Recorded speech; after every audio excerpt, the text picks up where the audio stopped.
Hey there, Joe here, Profit First Reselling. I woke up to an interesting message, a priority message from eBay, which is typically not a good sign if you are an experienced eBay reseller and you've had this kind of stuff happen to you. So what happened to me, I had one of my listings taken down because it was recalled for safety reasons. So I'm going to start off right with that and show you what I got. So I've sold a ton of this item. It's the DS Lite charger, the OEM from Nintendo. As far as I know, this is the only Nintendo product that has been recalled. I've never heard of this, so this just got taken down. I've sold countless numbers of these chargers. Hopefully I haven't burned anyone's house down if there is electrical safety issues, and I was not aware of this. The only thing I can find online is from a couple of years ago. I think the UK released a recall for this model for failing some of its safety tests. So again, this is a Nintendo charger for the little DS Lite console. I believe the best selling of all the DS variants. And yeah, not gonna be selling anymore on eBay apparently. So, or probably at all. If there's any kind of a power issue, if I see any exposed wiring in any kind of a power cable, I tend to just throw that out or donate it, hopefully for somebody who's going to, fix it up, because I don't want to mess with power cables in people's houses. It's electricity, and when we're talking about USB and low voltage cables, that's one thing, but anything plugging into a wall. Now this thing, it only plugs into a wall and then immediately transforms that power. But still, I mean, if there is a safety issue with its power supply, I don't want to mess with that. So hopefully no bad things are going to happen to my account or anything, but certainly took that item off my store. I've already ended it. The option is right here to go ahead and end the item. And I did. It's possible that if I turned off international shipping, it wouldn't be an issue, because I don't think there are any recalls in the United States, but I'm not going to mess with it. I think if this thing failed anyone's test, it's not worth it to me to sell. So it's like that's one less item for me to make money off of, but that's all right. Let's get to some comments over here, and I'm going to be packing orders today. I've got, let's see, what do I got? 43 orders for $1,360. So sales are back up. I'm doing over $1,000 a day for the most part. That's where I want to be. I've been, I don't know, not in the healthiest mental place, to be honest. I've kind of been experiencing my own version of a very small cyclical form of burnout, where I will tend to overbuy because there are just so many good opportunities to buy out there, if you know where to look. And then my house is just full of junk until I list it all, and then I kind of feel like all I can do is a list until I can get my house and my garage and my shed kind of back under control in a place where I'm happy with it. I don't like living in, just chaos or junk everywhere. And I do live and work in the same space. That's one of those downsides. I can't just fill up a warehouse and go home and not think about it. Sometimes it kind of feels all-encompassing working at home here. So my cyclical form of burnout is just when I get in this hole where I feel like all I can do is list and list and list. And in a way, that's what I needed to be doing. That's what the business needed. But it wasn't coming from the healthiest place, because I've been stressed about all the stuff in the house. So I don't know. It's something that I struggle with. It is something that motivates me so much. And I know that I'm motivated by wanting to reduce clutter. And I'll use that to my advantage. Like, I'll put things in my workspace that I know I need to list, and if I stare at it long enough, I will list it, because it will start to bother me. Like, it shouldn't be here. It needs to be making money. It needs to be where it goes. And when I have so much inventory like this, that it just kind of feels like it's taken over my house, I feel like all I can do is just try to address it and take care of it. That was two 20 gig hard drives for the Xbox. I sold those for just a few bucks each. This one was a broken Dreamcast controller. The connector was broken, but it's the Sega Sports Edition, the black one. And I sold this one 4 parts for 20 bucks. It's something I struggle with, the balance. Work-life balance. That's something I think we all struggle with, right? Especially living and working in the same space. Sometimes I do just need to get outside the house, go exercise, get outside, touch grass. All that stuff's so important. My family's been so good about going on a hike. Heather's been taking the kids on a hike every day this week. They're out hiking right now. It's pretty cool. And I will get my outside time in, but right now it's the 9 a.m. hour. It's time to lock in, man. It's time to do some work on eBay. So I've got my new printer here. This printer's been working great. The thing that kind of auto peels the labels for me. So that's something I appreciate. I have been noticing a quirk on Pirate Ship where if I have a UPS label to print, it's taking like a solid 5 or 10 seconds sometimes. It feels like just to bring up the label. After I've bought it, when I click print, I clicked it a minute ago. See, it just came up just now, but the whole time I was talking, it was loading this UPS label. So I'm not sure what's going on there. Let's see, we got some games here. To list, got a new Super Mario Bros. Wii. Oh, somebody bought 4 of them. All right. I keep all my video games back here, but when I was picking, I didn't notice there was a quantity of 4. I need to grab all of those here. There's 2, 3. These are just all my Nintendo loose discs I have for sale. Thankfully, it never goes above 20 or so because people just tend to buy them so quickly. It's cool. So we have 4 copies of new Super Mario Bros. Wii. All going out here. These are just going to go in my normal poly bag, I think, with some bubble wrap. So I sold these for $48 for 4 of them, so $12 each. But I also charge shipping on each of them, which is $6.99. So I'm actually right at $19 each all in for these 4. So it's not bad. I'll be able to ship it all to the same person.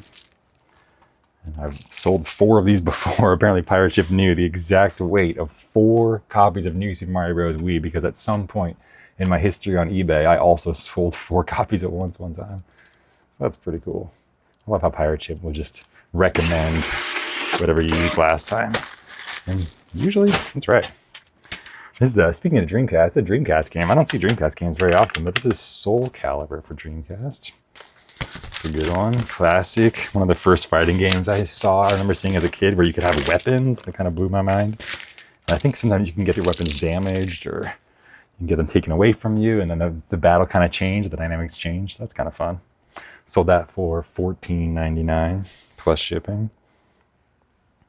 So I'd love to hear from y'all. How do you deal with this burnout? You know, the problem is, you know, like I said before, I can get motivated by the stuff around me and I want to take care of it, but when I just feel surrounded by it, my garage right now is just, it's so full of awesome inventory. It feels ungrateful to complain about it. I have a hard time being happy when I can't walk around and navigate, and I keep bumping up against the limits. I think in some ways I'm really just not disciplined enough to say no in these buying decisions, but man, and as a reseller, it's hard when you get these opportunities to make these awesome buys. It's hard to say no. So that's a struggle I'm having right now. Like, should I just be buying less to preserve my mental state? But you know, there's just always that voice in the back of my head that's saying, yeah, but you don't know when the next opportunity to buy is going to be. Like, none of these sourcing areas that I have are guaranteed. They're relationships, but this one was a Resident Evil Director's Cut for PS1. Went for $16 plus shipping. It's a balance. You know, I want to make sure that we're financially secure, and it is nice having inventory that would last me for a few months so that if sourcing dries up, I'd have some time to adjust. But man, it's also nice just to have mental space to think and live. So yeah, again, the secret is somewhere in the middle. It's in the balance. It's remaining in that tension. GameCube game here. This is 1080 Avalanche snowboarding for GameCube. This went for just $7 plus shipping. So maybe we could go and read some comments here, just discuss. But that's my struggle. That's my perpetual burnout these days, is feeling like all I can do is work. You know, I have a hard time even prioritizing self-care when I feel like I need to be listing, I need to be working, and I need to be able to pull back on that a little bit and clock out and spend some time with the family. So that's something I'm working on. This is God of War Complete PS2, black label, $17.99 plus shipping.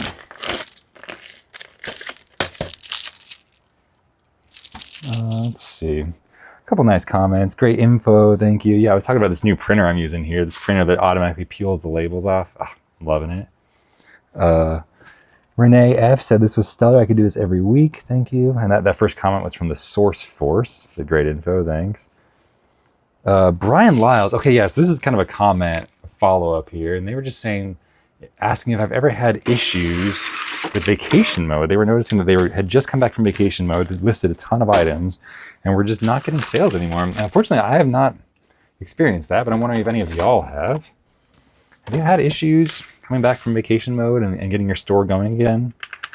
Usually, when I list the items, they sell, no matter what the previous state of my store is or how it feels like the algorithm is treating me. If I list good items, they're gonna sell. It's not like my account's shut off. So I've never experienced that. You know, maybe it's about volume, but again, this is a unique situation where Brian said that they listed 9,000 items or something, like an insane amount of items, and it just did not take for whatever reason. And sometimes I feel like it doesn't just take or it doesn't get caught up in the algorithm, and maybe you do need to just end and sell similar. I've had that happen on items before where I knew it should have sold based on prior experience and it wasn't. And that does seem more like an eBay problem. In that case, I did just end and sell similar and gave it a new item number and a new chance to propagate itself through the algorithm, and it tended to sort itself out. This is a Sega Saturn controller, tested and working. I was able to use my retro controller tester with the Sega Saturn edition and test this thing. It sold for $22.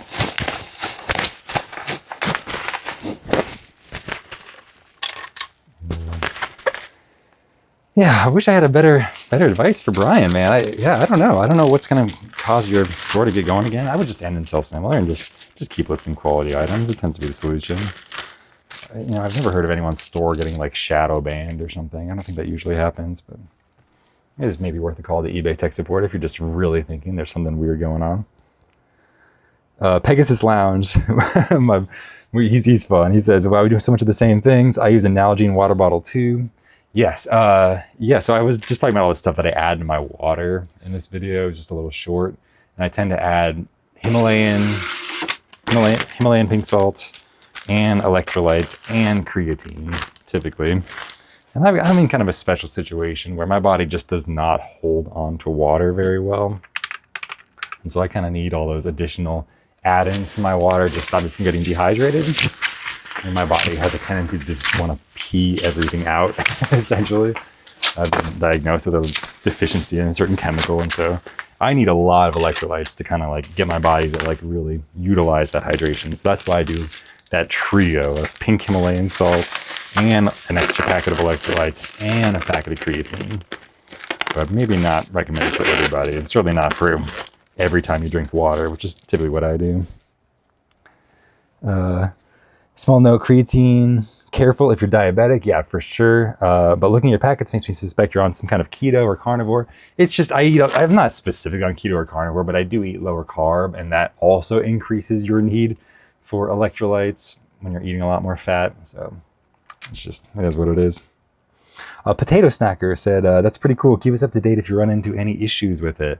Yeah, so far no issues, except my wife did not. She was trying to print pack orders for me the other day and didn't know how to load the labels in there. It is kind of weird. You have to kind of pre-separate it to get it started. But once it's been loaded up, it's literally been flawless, this printer so far. And it's a little more expensive than a Rollo, but I mean, I spent $200 on my Rollo, and this thing was like $250. And it's doing its job. Cat Gardens. Oh, no, here, Kira Thomas said, just curious about some clarification regarding your profit and payroll. You said your business profit is 28%, which is approximately your 90-day total. Yeah, right, approximately. 25 to 28% would be approximately a quarter of the year. Is this the money the business is profiting after you both pay yourself, your wages, or are your wages taken out of the profit? Also, how do you track your inventory? Do you have an average cost of goods or know how much stock you have on hand? Do you need to do a stock take at the end of financial year? Thank you. I also adore your videos and your honesty. We have a very similar way of thinking about business and many things in life, and it's so refreshing to see someone so real and genuine in what can be a somewhat inflated industry at times. Thank you, Kira. And we need to do another video with my wife. She is the expert on this, and I think that she actually commented here. Yeah, she said, good questions. We pay ourselves from that amount, which is, yeah, so when we're talking about profit Profit is the amount left over after all the business expenses and the business keeping some for its own savings. That's the amount left over that we can pay ourselves, that ends up in our bank accounts. That's what we call profit. So that is all that profit is our income, essentially. Now we pay ourselves from that amount. We siphon off most of it as pay and keep a month or so of extra funds in the business account as a float. Our accountant / the IRS doesn't require us to track any individual inventory. We mostly just submit receipts for all COGS purchased and have coupled that with our sales at the end of the year. So if we made a ton of purchases or something in a year but hadn't sold them, our net profit would be lower in the financial year. But then when they sold the following year, the profit would be higher since it was just sales without accompanying expenses. Yeah, so we don't really account for items on an item-by-item basis. We don't do full stock takes. We just track our expenses, and that's what the IRS cares about. They want to know that all of your expenses are tracked, and then all of your profit is tracked, and so that's what we do. Big picture. We can track all the profit and sales on eBay. We can track all of the sorry, I did not mean to do that. Now I got distracted. We can track all of our expenses from just our credit card statements to figure out what we spent. We do all of our business purchasing on separate business credit cards, which makes it really easy at the end of the year to just add up the total numbers and say, here's how much we spent and here's how much we made. I mean, it's not that easy. It still takes an accountant and my wife and a lot of back and forth and QuickBooks and stuff, but essentially that's what happens. Cat Gardens, mind blown. Yes, right on at the printer. So this is another comment about my my conversation with Mason that I just did on the podcast last week. It was so fun. Pegasus Lounge on YouTube said, I'm only 45 minutes in, but this is such a good conversation. Thrill of the hunt or thrill of the project. Pure gold right there. I agree. That's one of my favorite things that Mason dropped in that episode. And he had a lot of great stuff to say, but he said that, I was just asking him, when you do scale up in a business like this, does it get boring? Or I can see maybe where people would worry that it gets boring because you're doing the same thing over and over again. And he said it just changes. Your brain kind of adapts. Instead of going after the thrill of the hunt, you're more focused on the thrill of making the project work in a reality and in the real world, and seeing the numbers go up. I mean, there's still plenty of dopamine and novelty to be mined in a successful business. That's kind of his perspective. Thrill of the hunt or thrill of the project. Yeah, I love that. Pogmo Thoin 17 said, great chat. One thing I feel is missing from these conversations around scalability and reselling is that it is scalable if you have vendors and employees. Yeah, and then said, it spoke too soon, mentioned it right at the end. I mean, a little bit, yeah, and it is true. Yeah, you do need both in order to actually scale. And I'm really, really hesitant to scale with expenses and employees. And even though I have the scalability in vendors, I'm really pulling back on that side. And Mason's advice to me in that episode, if I wanted to increase profit, was to go ahead and get the warehouse and get employees doing these menial tasks like wrapping cables and testing like I do all day, the kind of hands-on stuff. And yeah, I mean, he's probably right. I don't want to leave. I want to be here at home for now. But I think one day, I think that probably would be the solution if I wanted to scale this thing. Josh Graff said, what kind of magic is this? Yeah, man, this printer saved me time. And I don't have nails, so it was even harder. I'd have to kind of like peel back the back and then grab it. It's just, my fingers are not really set up. I got these fat fingers with nails that I trim really short so I don't bite them, but that makes it really hard to grab things. So this is a Quest, MetaQuest headset, sold for $22.49. Let's see. Pimp Master Stuff, aka Helper Stay, said, as I stated in my videos, not everyone creates a business to get rich. Yeah, amen. I think that there's a difference there. I think that Mason's very focused on the business, on the business side of business, But I think that it's important to recognize that there are different paths everyone's trying to take here. And James said, coming from absolutely nothing in life, I created mine for peace, happiness, and not having to worry. To avoid bologna sandwiches, cockroaches, drive-by shootings, and the product of my surroundings growing up. This is James Helverstay on my other channel. Yeah, right. I think it's okay to be satisfied with where we are and to be grateful, you know? I think that's really, really awesome, man. Oops. Yeah, I made $260 last month on YouTube. Not great. I mean, I got $1,300 worth of sales right here. So YouTube is not the career. I made that video about my first month and I was like, holy cow, you can make $1,000 a month on YouTube. And now it's starting to feel like a real business, but not sustainable. I'll say that. Not at least for me. I mean, maybe we'll get there if I keep pumping out the viral videos, but that's just not dependable. What to me is dependable is a business model like eBay, where you can actually have sold comps and you actually can predict I'm going to have $1,000 to $1,500 worth of sales today if I put in this much effort. And it keeps happening. Like, it keeps being repeatable.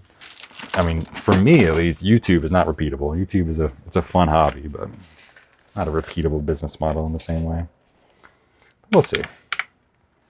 I think it does have that magic quality of being able to scale so quickly.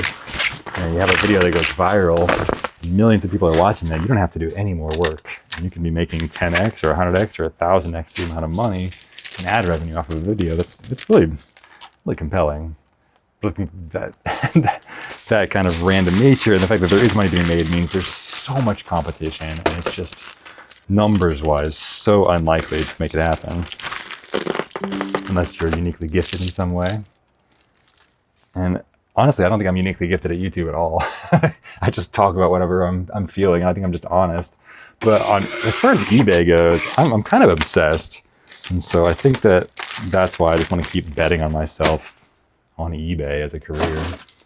So I love it. I love everything about it. I love talking about it. I love making podcasts about it. I love doing YouTube videos about eBay. And I'm not doing YouTube videos about YouTube. There are those creators who are so into YouTube that they really want to just talk, Colin and Samir, they just want to talk to other YouTube creators about YouTube. I'm not that deep on YouTube, but man, I could talk eBay all day.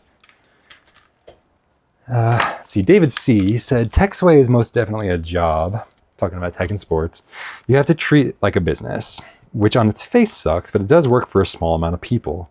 It's nowhere near as lucrative as anyone on YouTube says. I guess there's less than 100 resellers, bins, thrift store guys making 100K net plus.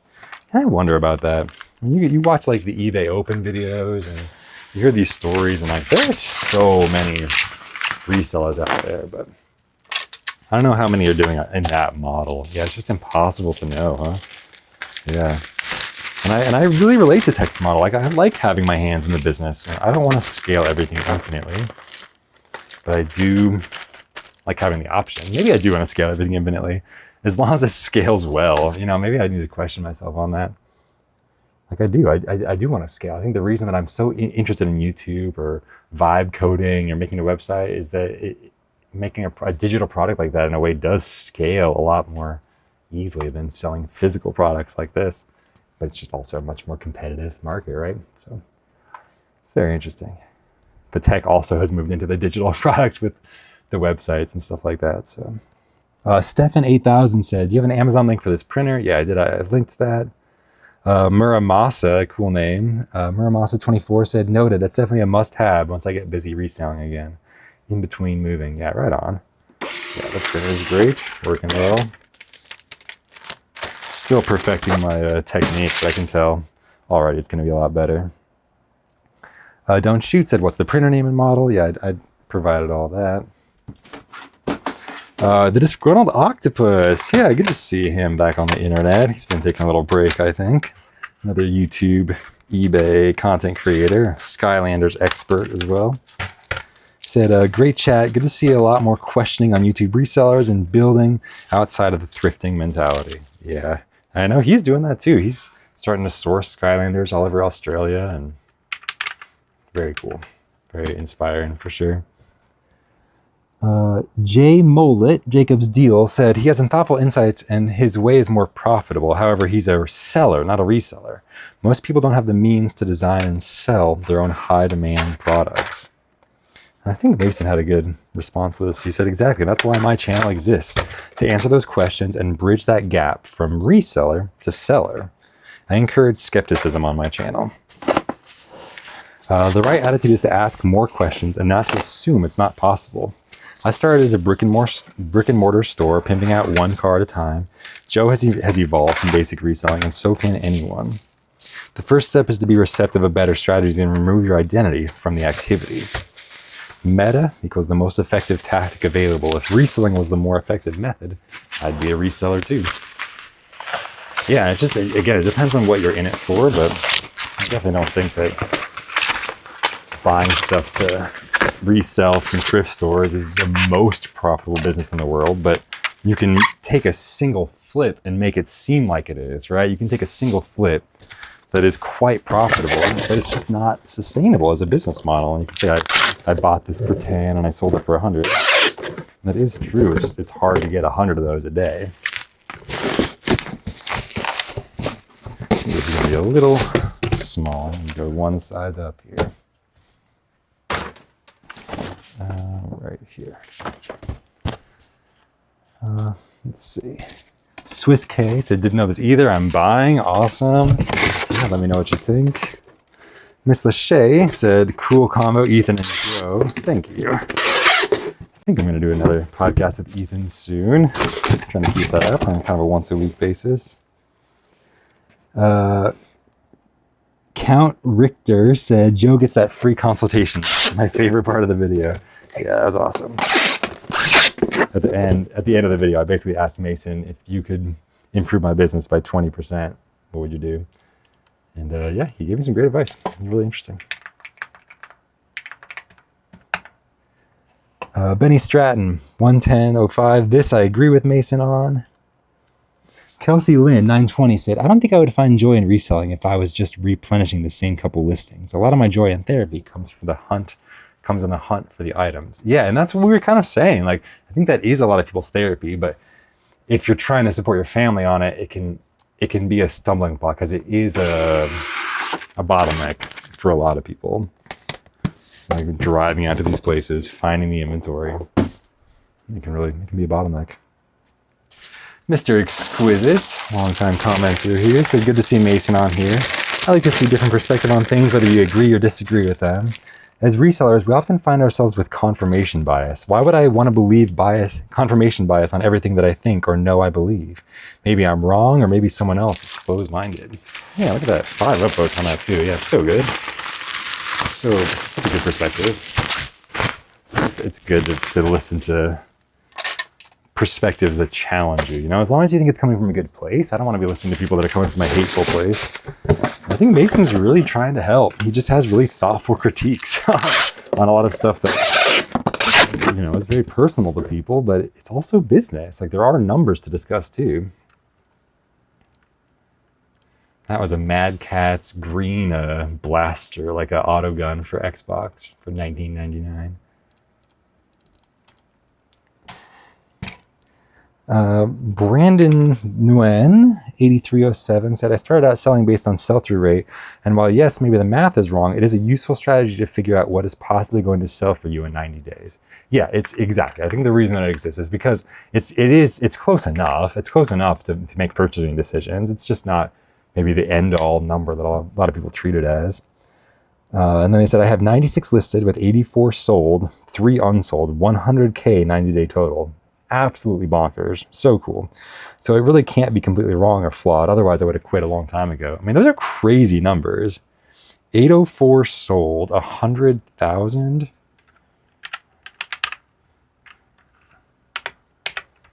Oh, I think my, I was trying to type, but I have so many controllers plugged into my computer right now. It's messing with my computer. So all I can do is print labels right now. That's funny. I was going to try to look that up. Angela Roeder says, always has to take a dig at tech. I don't think so. It just, he's one of the more outspoken resellers, and Mason's got a lot of critiques for all of us. You know, nobody is safe. I mean, I think our whole relationship, he and I, is just around like being able to be honest and disagree with each other, which I love. And I think that's just the kind of dude he is. Like, if he disagrees with you, he's going to say so. Mason, CEOs can take 2-week retreats to reset, but Cha-ching guy can't take a breath to refocus. Square that circle. Says, you got it. I'll give you the concise answer and the longer answer. So I'm just going to read the concise answer here. So it does get really long. CEOs can take retreats because they've already built systems that don't collapse without them. So this is Mason Pegasus responding here. The average reseller hasn't done that. They are the system. That's the real issue here. Taking a break doesn't fix burnout caused by a broken business model. It just pauses the pain. Reseller burnout isn't mental fatigue like tech overstimulation. It's mechanical. It comes from trying to squeeze long-term results out of a short-term hustle. If your income dies when you stop listing, you don't need rest. You need a strategy. That's what I'm pointing out. So that is his perspective, right? Is that if you want to build a legitimate business, you do need to build something that scales and is able to operate without you. And a lot of people are trying to take something that's more suited to a side hustle or a short-term strategy, flipping a few items and trying to turn that into a business. And that's where the disconnect is. And there's a lot of people that are also selling courses about how to do just that. And I think Mason's saying, I think the model is kind of flawed in some way.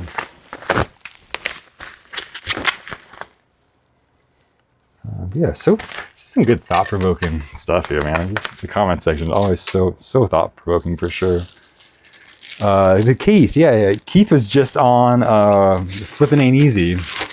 They're live just a couple days ago, I think. It's cool to see him. Pitco, Tech Repairs, said, "Hey Joe, this is the most enjoyable and informative video to date. I really enjoyed listening to you both on this video. Thanks for doing this." Awesome, thank you, man. Again, that's the one with me and Mason, Pegasus Lounge, we just released. Judah said, "Can you please make videos of thrifting, please? Not just of you shipping packages or picking items."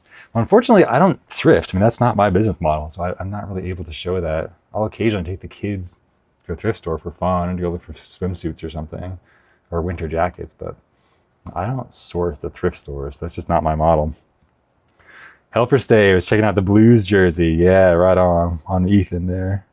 They're both big hockey fans. So here's another good critique here. Keystone Crypt said, "I couldn't disagree more with this guy. Business can be about relentless growth, optimization, and becoming rich. It can also be about creating something to make a difference in family, community, and the world. It can also be about expression and art. Think about the drive-in theaters that still exist around the US. After hundreds or maybe thousands of them closed, entrepreneurs found that there was an underserved market of preservationists, movie lovers, collectors, and fans that were missing something in their lives.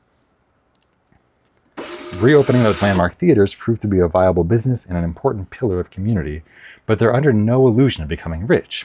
This guy spammed the internet with seat covers. He made himself a couple million, but what did he do for the world? Fill up Bezos' pockets with fees and fill the landfill with torn seat covers when it's all said and done." Oh, okay. that's something. I don't know about that perspective. I'm sorry, but Pegasus Lounge's priorities are not in the right place.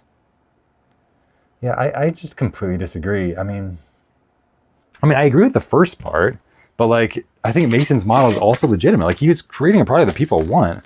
I think you could say that about literally anything that's going to eventually end up at the landfill. But if so many people chose his product, and if it is high quality, I don't think you have any knowledge about how high quality it is. I believe it is a fairly high quality product. And like, yeah, I don't know. I don't know why you assume they're all ending up in the landfill any more than any other product that's being produced out there. I think Mason does a lot of background work, vetting his factories and the sourcing and figuring that out. Like, that's his whole business, is figuring out how to get a high quality product made for a good price.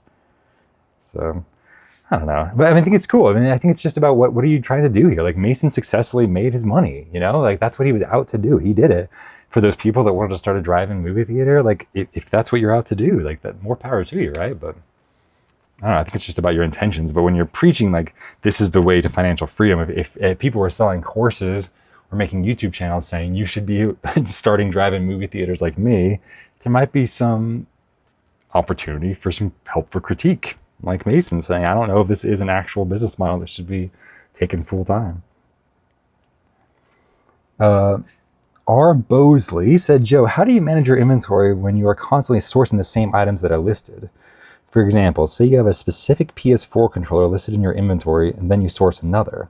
How are you personally keeping track of similar items that are listed? I know you add your own SKU numbers in the listing, but how do you handle additional SKUs in inventory for storage and tracking?" Yeah, that was a really interesting question. Like, basically, I don't. Like, once an item has been vetted and I've tested it, and it's just, take the PS4 controllers, for example. So I have a listing for my gray A tested and working PS4 controllers. And that listing on my store does have a specific SKU number and a bin number to help me find the exact controller that I want. But if I have a whole bin of PS4 controllers and I find another one of the same color, tested and working, also grade A, so visually the same, then I will list that as another quantity on that exact same eBay listing with the same SKU number and the same bin number.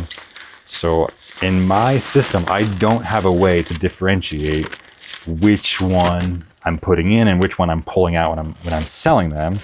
And I personally don't need to. I just need to make sure that I'm grabbing one of my grade A PlayStation 4 controllers when one sells, and they should be effectively the exact same to the customer and to me as the business. And since I do that, the accounting on kind of a year-end basis where I'm just tracking my total expenses and total profits, I don't find the need to be tracking controllers on an individual basis. I'm sure that I could just assign some separate 4-digit SKU for each one or something. I don't know how that would be helpful except to track, item by item where everything's going. But I don't feel the need to have that kind of granular control over my numbers. Vinabi8086 says, could you show us what controller tester you use?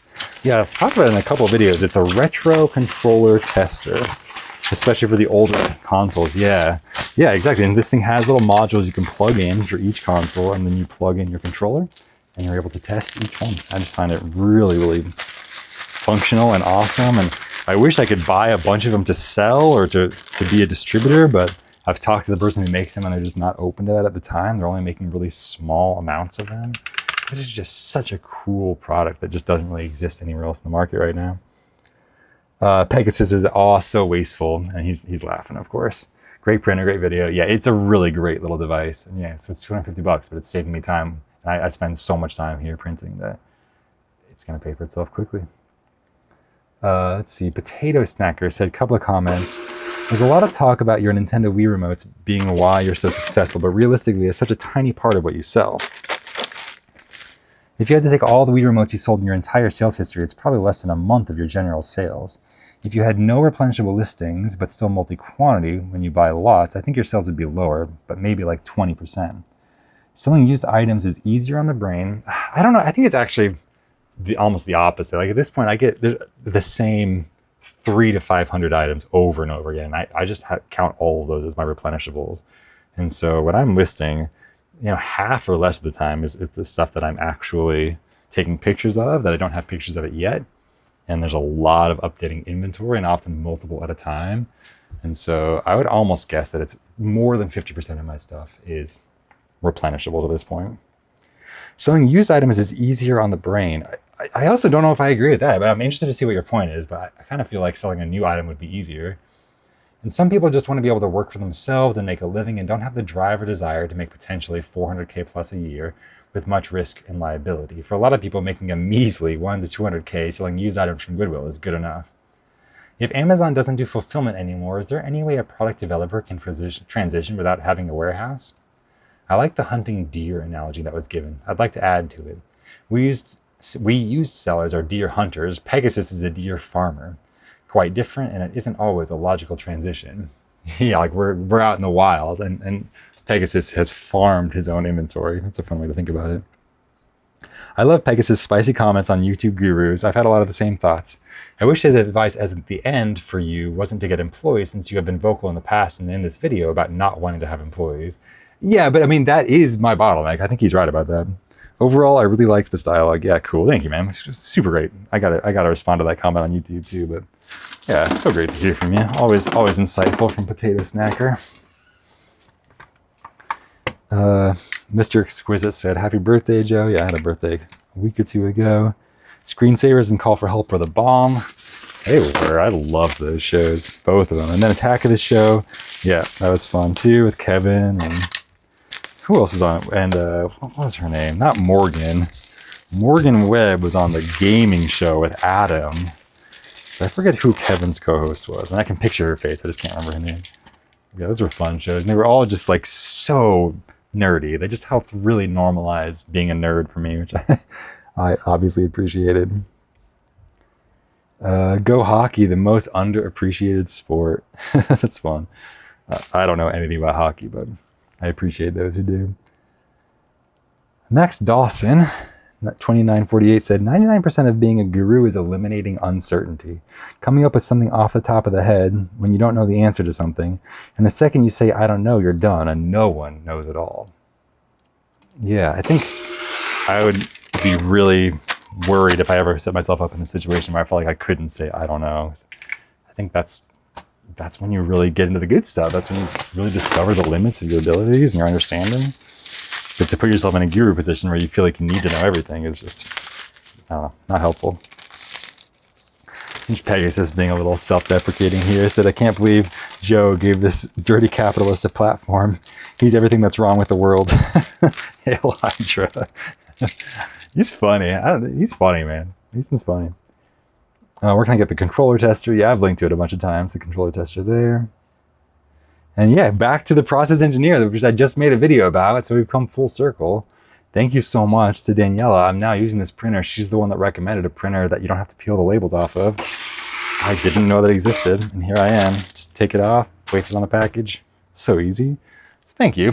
I'm about finished with this. And then I've got a couple big items to pack. And I think I'll end it here. Get this thing posted. Thank you all for joining me. It's a fun little packing session. I got, let's see, how many orders that I get packed here. We start off with 42. Where are we at now? 20. So I got 22 orders packed. Not bad. I was also chatting the whole time. And got a bunch of guitars to pack. And it's going to be loud. So I'll do that off camera. But thank you all. See you next time. And until then, I will see you in the comments. Peace.